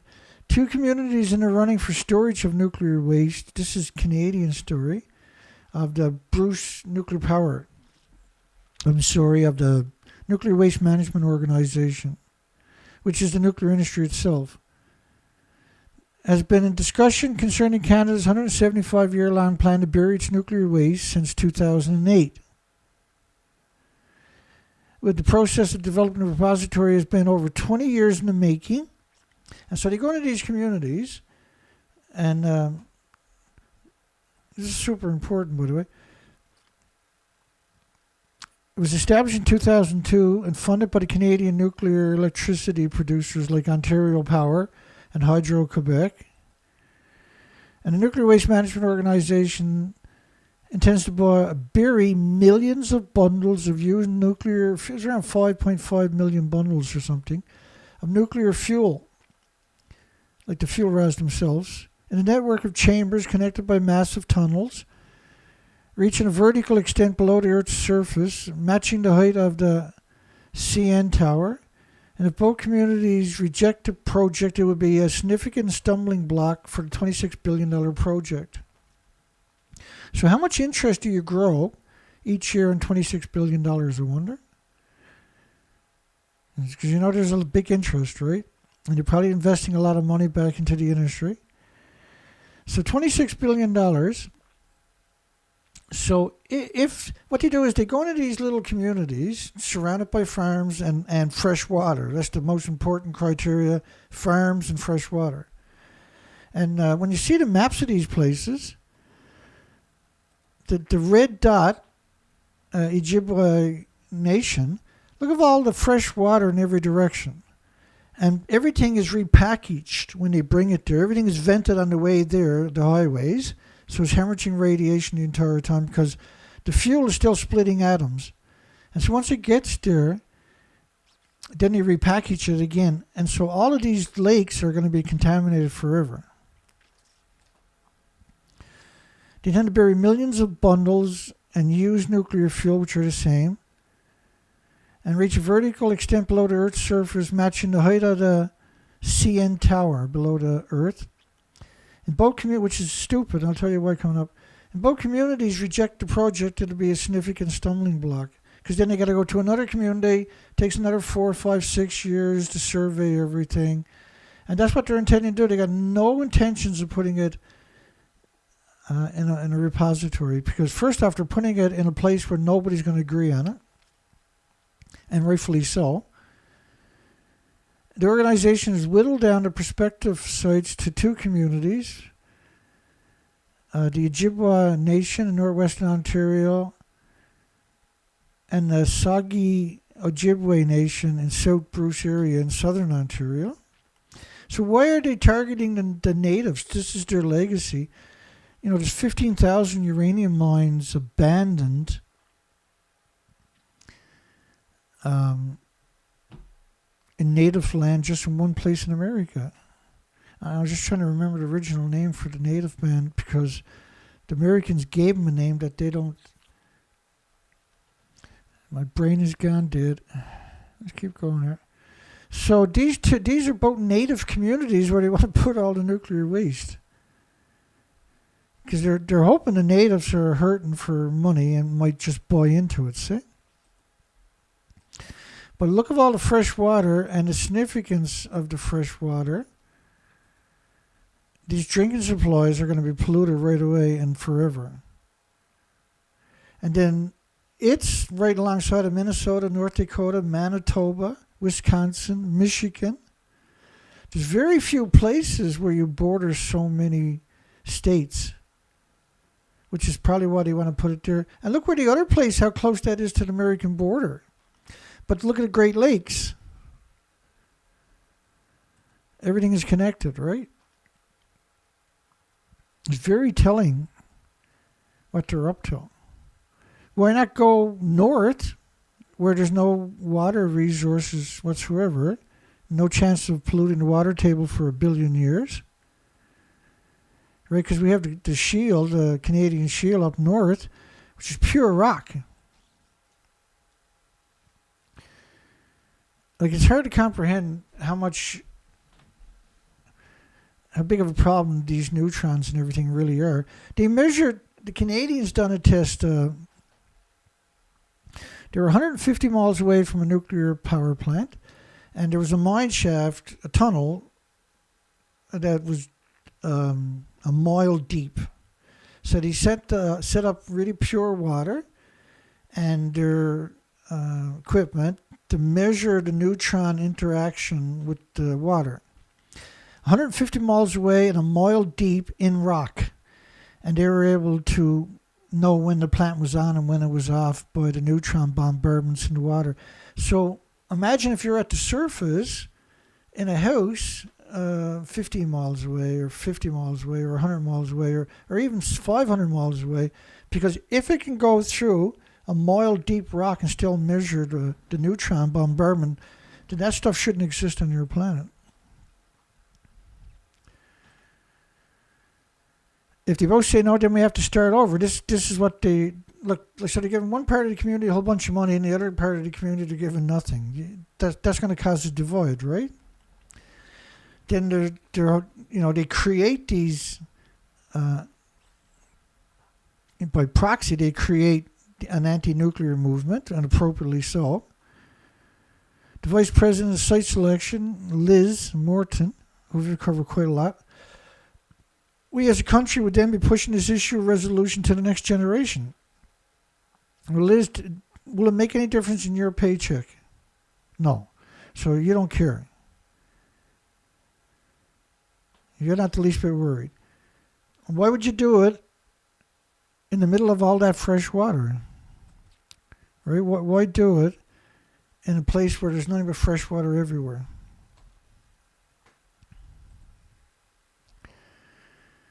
And there's no accountability for these people. There's no checks and balances whatsoever. They just do whatever they want.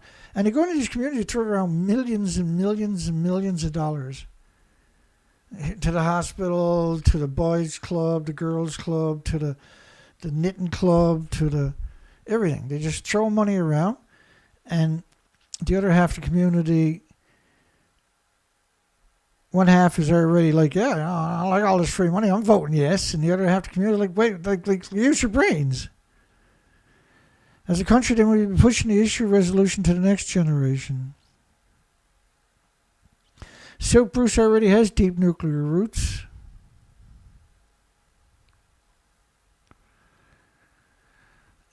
Bruce, the refurbishment project, right, because Canada was captured by the nuclear industries in the 40s and 50s and 60s. By the 60s, they owned all the universities, all the medias, and key positions in the government, and they've never let go the throats of those entities since. And the Canadian CANDU reactors are the biggest polluting reactors in history. We've never seen anything produce as much pollution in normal operations as these disgusting things do. So protect our waterways. There's a couple of groups up there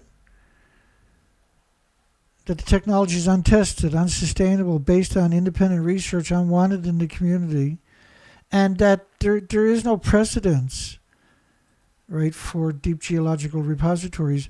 Now, the problem with the deep geological repositories is that this fuel is going to melt down. If you leave it unattended, it's going to melt down.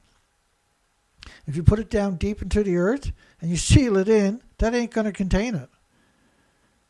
Right? This stuff doesn't need oxygen to burn and create gas that will cause detonations that will split the earth open, eventually making its way to the surface and the water tables before that.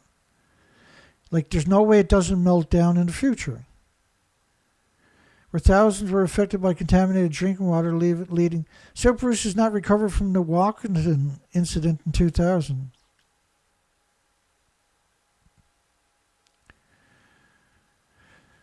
That aside from one confirmed site near a nuclear power plant in Finland, there is no, right, like this stuff, like you can dig a big hole in the ground and put your nuclear waste down there, but that's not proof that it works. Proof comes 1,000 years down the road or something. You can't quantify an assertion, and assertions that they're using is quite startling, really. We'll get to them in a moment. And like they say, once you pollute the water, there's nothing you can do about it after.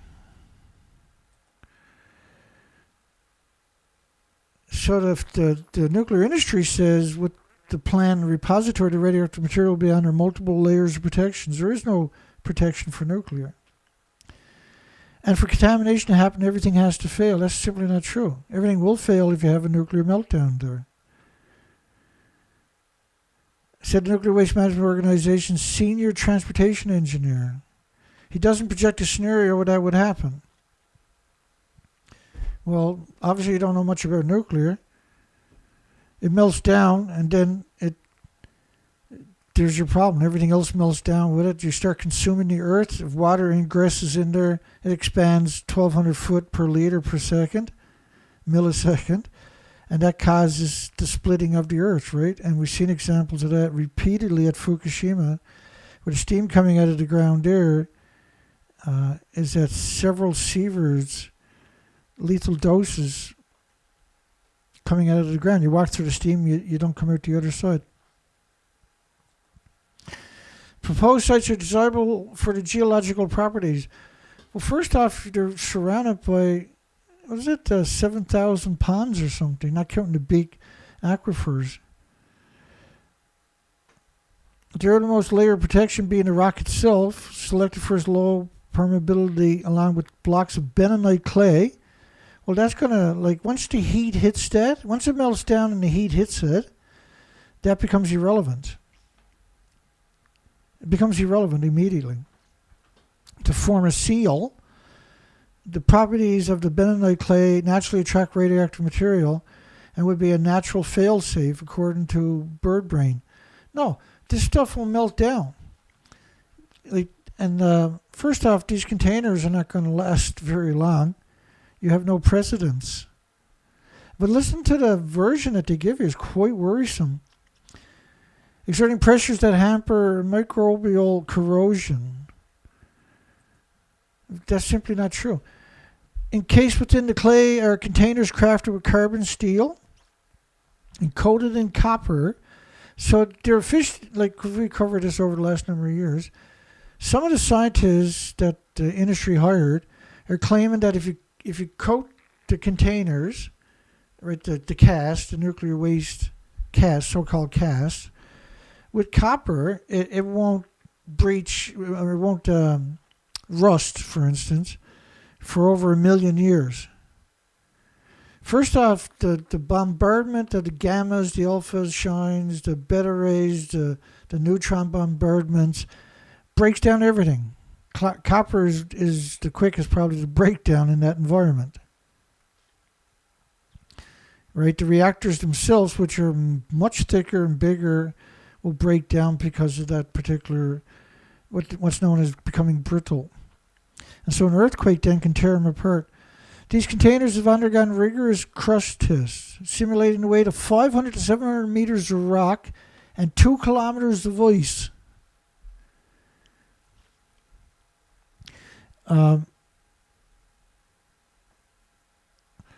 Like, you can simulate whatever you want, but once it melts down, none of that means anything anymore. And it will melt down. You can't contain it. And it doesn't need oxygen to burn for 1,000 years.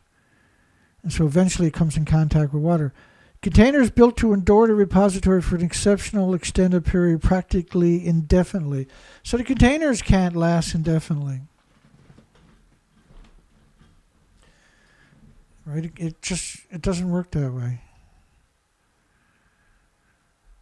Because it's being bombarded with gamma shines, X-rays, neutrons, beta rays, etc., right? There's nothing, we got nothing, we don't know how to develop anything either that can withstand that kind of bombardment. Because these are anthropogenic. These are not nature. Nature doesn't know how to deal with this element at all. The container is built to endure practically indefinitely. This is simply voodoo talk. Containers with these nuclear fuel containers are the fuel bundles of rods composed of corrosion-resistant zircaloy. It doesn't matter. Once the heat hits that becomes neutral right away. It loses any of its attributes immediately once the heat hits it. However, all the tests, planning, and scientifically speak do not allay the misgivings of the project's critics, which are protect our waterways and we the nuclear-free North. Again, I had reached out to these and I didn't end up getting interviews with them quite a while back. That don't mean I reached the right one. The whole thing is a grand experiment, which is the right words, right? There's not a deep geological repository anywhere in the world. And the Nuclear Waste Management Organization likes to say, well, this is the best international practice. Well, it's not an international practice. There is no practice. Dig a hole in the ground, put all your nuclear waste there, and hope the next generation comes up with solutions. Instead of actually coming up with solutions. And you know, if you had a contest with all the universities worldwide, and they have access to it, to come up with a solution, you'll actually come up with a solution. But then everybody would hate nuclear, right? Immediately, forever. Because the truth would finally come out. The Nuclear Waste Management Organization sent officials and community members from South Bruce and English municipalities on an all-expense paid trip to view the facility being developed in Finland. Oh yeah, that's what they just throw millions of dollars around. They couldn't care less. They got $26 billion in the bank growing interest every day.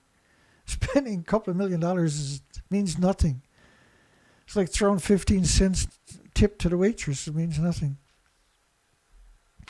So sending people who know nothing about nuclear from the community to quantify that it's safe, instead of someone like me, for instance, who's going to ask all the hard questions, is a scam. So if they're not going to send anybody with credibility, then what are they up to? They're trying to hoodwink the communities, right?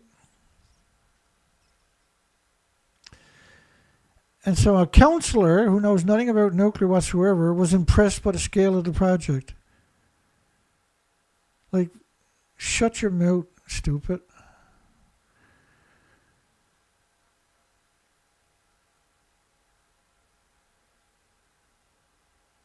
Like, putting nuclear in your community is the best way to make everybody sick. UK nuclear roadmap envisioned a 4-fold increase in nuclear generation. Like, the nuclear plant that they're currently building down there is so far over budget. I've never seen nothing like it. It's so far behind schedule. I've never seen nothing like that either. They're not even, UK don't even build their own reactors. They got French building it. And their legacy is just laughable. It's literally laughable. They might actually finish it, but good luck on getting it to work for another 5 or 6 years. Like, it's laughable. Geothermal could replace everything right away. Just geothermal in every community. It's simple. Everything is recyclable. There's no adverse side effects from a closed loop geothermal. The UK government, the least of people you want to trust on the planet, has outlined plans for the biggest expansion of nuclear power for 70 years to reduce the electricity bills. You're going to reduce the bills, what, in 35, 40, 50 years? They have so much confidence, they haven't even put $1 billion into it themselves after all these years. Like, where's your confidence, right? The roadmap set up by the UK will increase nuclear generation 4 times to 24 gigawatts by 2050. So they got to build a new reactor every single year. Do you get any idea how stupid it is to suggest they could do that? They got to build a new reactor every single year. The one they're building now is like 15 years old or something, and they're far from being finished. Like, it's impossible. And not only that, they don't have the real estate. They don't have the fresh water. They don't even have the fresh water for the one they're building right now. And do they have enough farmland to build all these things? Because they only build them in farmlands because they're all hemorrhaging radiation all the time. And people eat the food and get sick and die. It includes a government ambition to secure 3 to 7 gigawatts worth of investment decisions every 5 years from 2030 to 2044 on new nuclear projects. They're saying they want to build a nuclear reactor every year, basically, till 2050. And clear.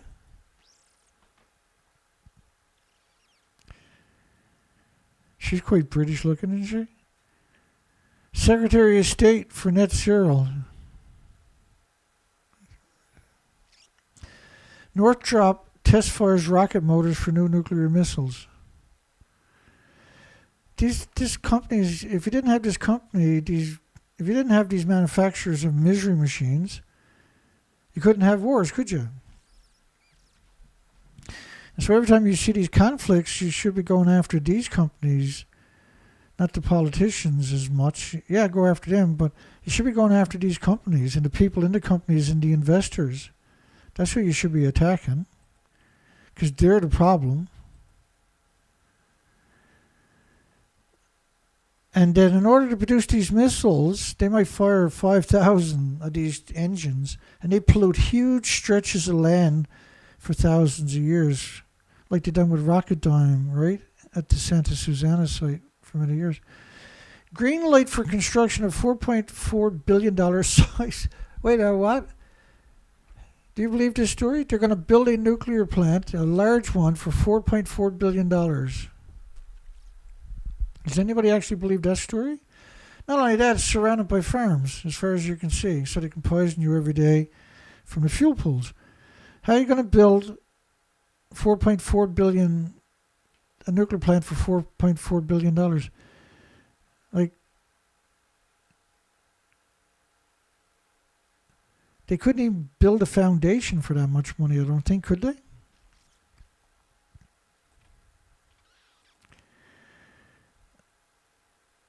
So as we'll see, surrounded by farms as far as you can see.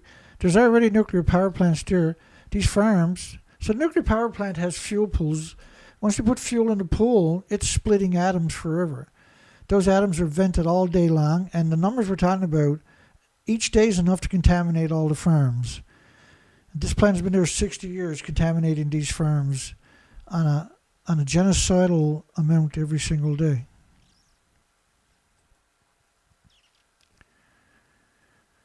And so they got 1,500 apprentices, at least 1/3 of the peak construction workforce of 8,000 people from the local area. So you got the people building their own demise.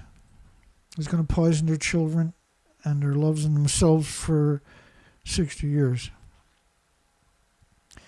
Armenian premier, new nuclear plant construction is a mega project. They always are. The one they're building in the United Kingdom right now is the biggest construction project in human history on Earth. And they're all like, it's carbon free. Agreement signed between the Ministry of Internal Affairs Nuclear Safety Commission, you can imagine what they're like, the ANPP.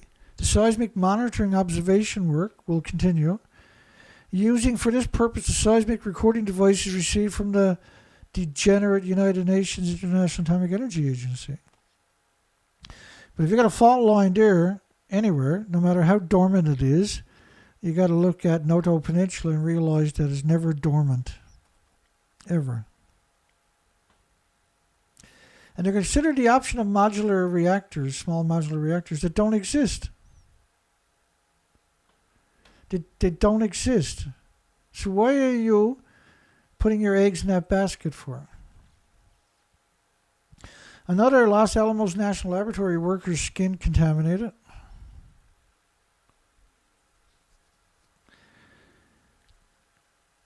And they call it radioactive residue. While disassembling old equipment despite wearing full protective gear, which is the Tyvek suits. These aren't protective gear. They can't shield you from gammas and alphas and neutrons and betas. The filters can't filter it out either, on top of that.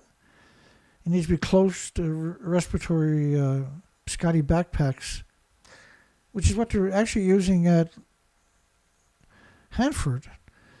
The Los Alamos National Laboratory's worker skin was contaminated despite wearing 2 Tyvek suits. So how do you contaminate the skin when you're wearing 2 suits? Beta burns, alpha shine, gamma shine, X-rays, neutron bombardments. And these were the glove boxes. So, like, how do you know, whoever's doing this is not a worker. They're transient workers. They're not full-time employees of the site. They're not entitled to health care. Mind you, if you work 8 hours in the last 80 years at Hanford Nuclear Site, you're entitled to a pension or a big payout and health care. And you don't have to prove you got sick from Hanford. You just had to work there for 8 hours. And all nuclear sites should work under those principles. Nuclear fusion laser plan to shoot down space junk. That's the stupidest, literally the stupidest story you're ever going to hear. So when you shoot it down, you turn all these pieces into what? Into weapons at 17,500 miles per hour. Even a speck of paint can punch a hole through a satellite or something else. And you're going to go up and smash them with a laser, are you? And even the artist rendition shows all these shards drifting away. thing is, they're drifting away at 17,500 miles per hour. Osaka-based EX Fusion. Solar and wind to lead the growth of U.S. power generation for the next 2 years. Well, like, it's not like there's no nuclear renaissance in the United States. Canada is doing the typical posturing to trick investors into burning their pensions on the nuclear industry's stocks, right? They've been doing that since Fukushima, just viciously. The U.S. solar power will grow 75% from 163 billion kilowatt in 2023 to 286 billion kilowatts in 2025. And wind will grow 11%. But solar is going to grow 75%. Wow. Just wow, eh? So planned solar capacity operated power section 38% from 95 gigawatts at the end of 23. By 2024, they're going to have 131 gigawatts in 1 year. So they're going to have 36 large nuclear power plants worth of solar in 1 year. It's equivalent to building 36 large nuclear reactors in 1 year. I got that right? Yeah, 36. Because currently they got 95 gigawatts. This year they're going to have an extra 36 gigawatts, and that's only solar. And then wind is going to go an extra, not very much, 7 gigawatts. So they're going to have 42, 43 gigawatts of renewables, just wind and solar, come online in a single year. 46, basically. Let's say 40 gigawatts, rather.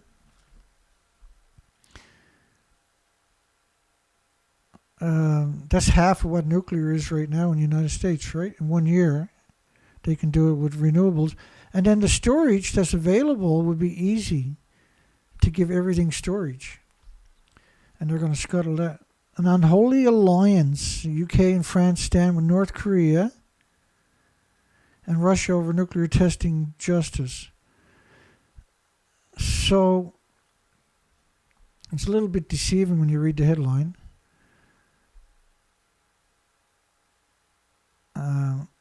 They're calling for the UK to make amendments for the testing of nuclear weapons. And Britain has not undertaken a test since 91. Yeah, but the fallout never went away for another 100,000 years. And the legacy of 45 nuclear test explosions in Australia, Christmas Island, Nevada, continue to be felt by the communities affected. Food and water supplies remain contaminated, leading to health problems which pass down through the generations. Well, it's bioaccumulation on top of that. The psychological impact in the affected community is very tangible. Inescapable sense that the damages to the remote places and their inhabitants was and is considered to be a price worth paying by the nuclear superpowers. Those nuclear tests were now decades ago, but the UK has never issued an apology or offered adequate reparation for the damage caused. No, it was horrific. In fact, when they done their so-called nuclear test or nuclear war against Australia, because that's what a nuclear weapon is, when you set it off, that's a nuclear war. It's the same fallout.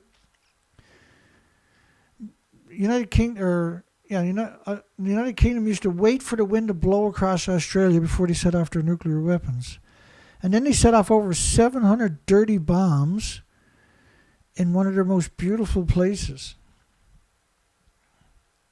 700 dirty bombs, conventional explosives around anthropogenic man-made fission products. Britain's stance in a recent vote at the United Nations seemed to illustrate that in a very different way from the innocent Pacific Islanders. Christmas Island. Shocking what they done. So October the 27, 2023, the UN, the despicable United Nations, disgusting United Nations, General Assembly, which shouldn't exist, adopted a resolution entitled Addressing the Legacy of Nuclear Weapons. providing victim assistance, environmental remediation in member states affected by the use of nuclear or test of nuclear weapons. 171 countries voted in favor, 6 abstained, and only 4 voted against it. So Russia, North Korea, France, and the United Kingdom voted against reparation or taking care of the victims. An unlikely alliance is shameful. And which is the bulletin of the atomic scientists is an unlikely alliance, and they're shameful on themselves. Argentina's neutron beam laboratory received equipment from the closed German reactor.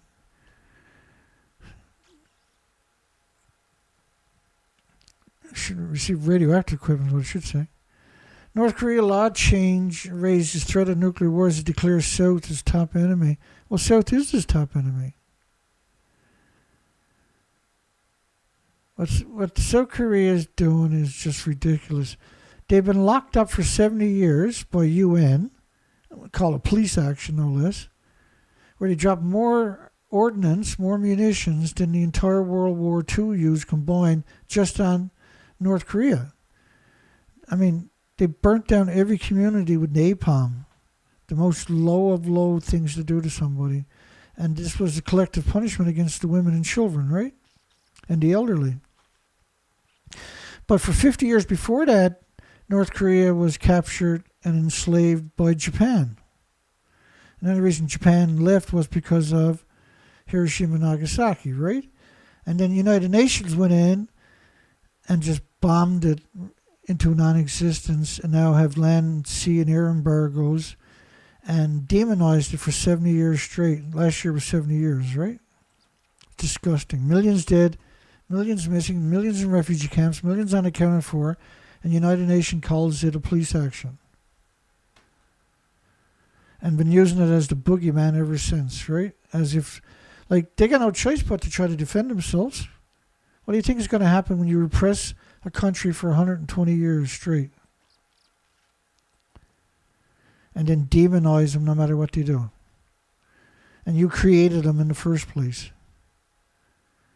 A despicable media. Kim's order for constitutional changes comes as some U.S. experts warn the situation in the Korea Peninsula is more dangerous than it's been at any time since the outbreak of the Korean War. There was no Korean War. South tried to take it over when Japan left. They fought back. Then United Nations went in there and never left it. 70 years later, they're still demonizing it worldwide. So it's okay for the Americans to do it. It's okay for United Kingdom to do it and France to do this, but it's not okay for South Korea to do it. Just shut up. Russia's biggest exporter of uranium to the United States. It's quite the scam, wasn't it? What they done. So the so-called invasion of Ukraine, all United Nations countries put embargoes against Russia for commodities, which instantly caused inflation worldwide and is now relentless, right? The inflation we're seeing, right, the high prices of food and everything else, is a direct result of banning gas, oil, and coal when you can't replace it from another country.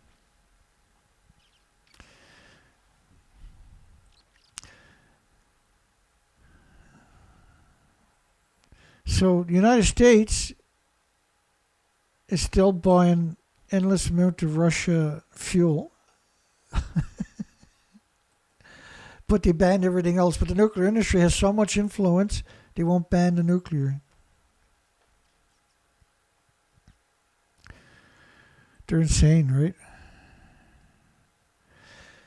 And they found another 10 dead people in Wajima in the rubble. Anybody surprised?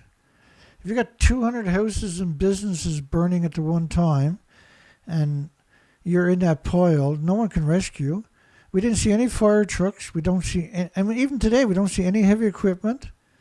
Nothing. No ambulances. We don't see, and none of the footage in 17 days in the Noto Ishikawa Peninsula did we see ambulances, backhoes, excavators, heavy equipment, which is normally the first thing you see.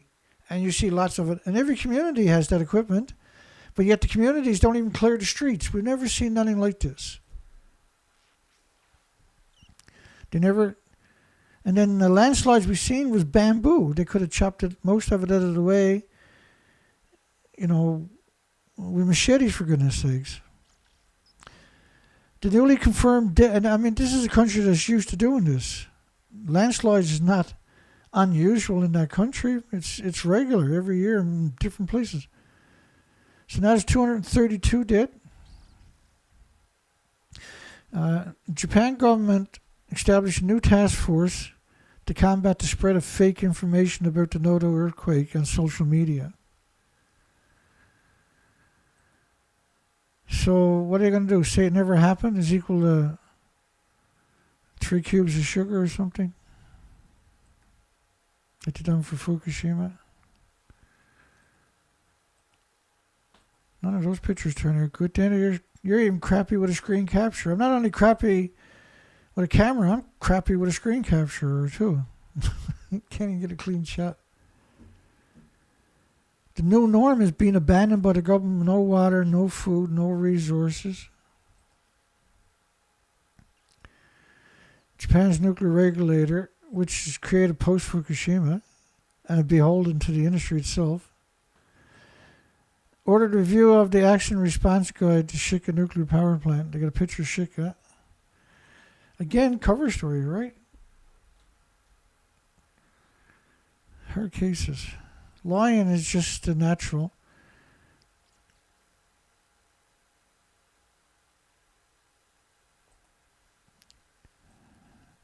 So they're saying, like, because of Fukushima, if there's an accident in a nuclear plant, if you're within 5-kilometer radius, you should evacuate.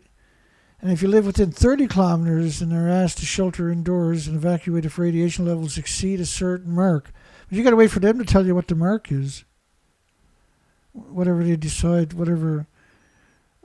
They got a wheel there, the wheel of fortune. They'll spin it. The wheel of radiation counts per minute. They'll spin it, and that'll be the mark.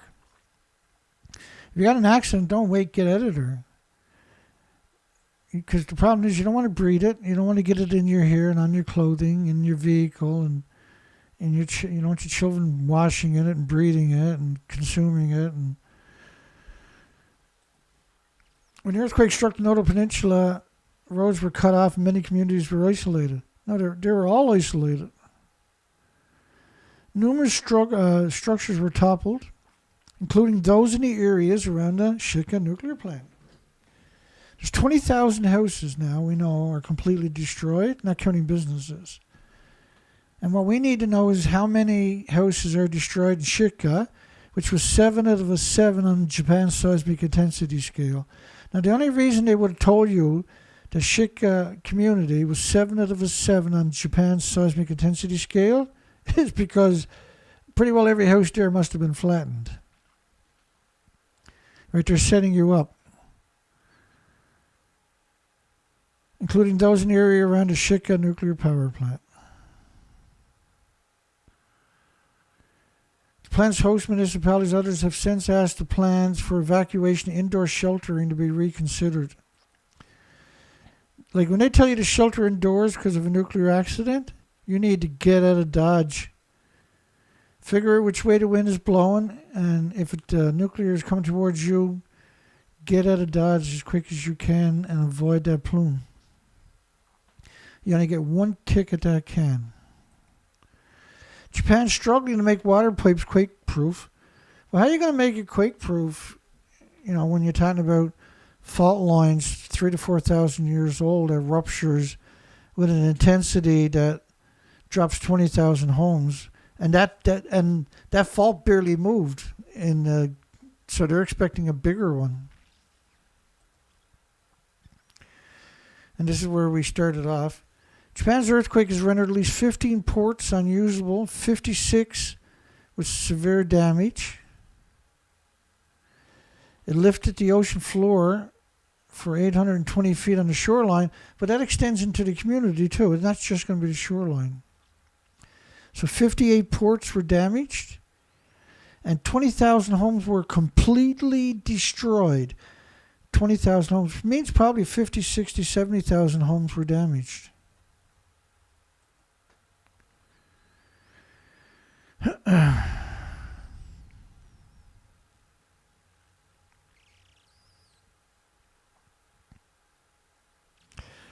I guess that's it. That's what we got tonight. We'll be back tomorrow night. I burnt out last night. I was trying to do the show and I just couldn't get my brain to work. So that's the show anyway.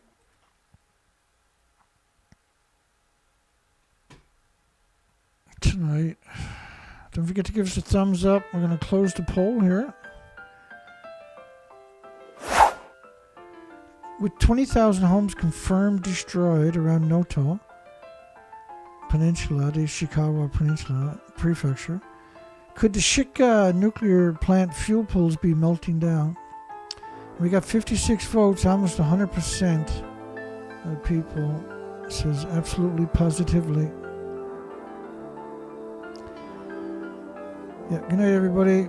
Port Angeles, Sue, thank you again, Sue. Richard, Albert, Rock, Dana Nasana, of course. Diana, Peaceware. Have I seen Colette there? Barks and Meows. Port Angeles, Turkey Doctor, Gabriel Tree Roof. And everybody else I don't get to, my apologies. We'll see everybody on the other side. Have a great night. Hugs for everybody. And we'll be back tomorrow night with the last show of the week, hopefully.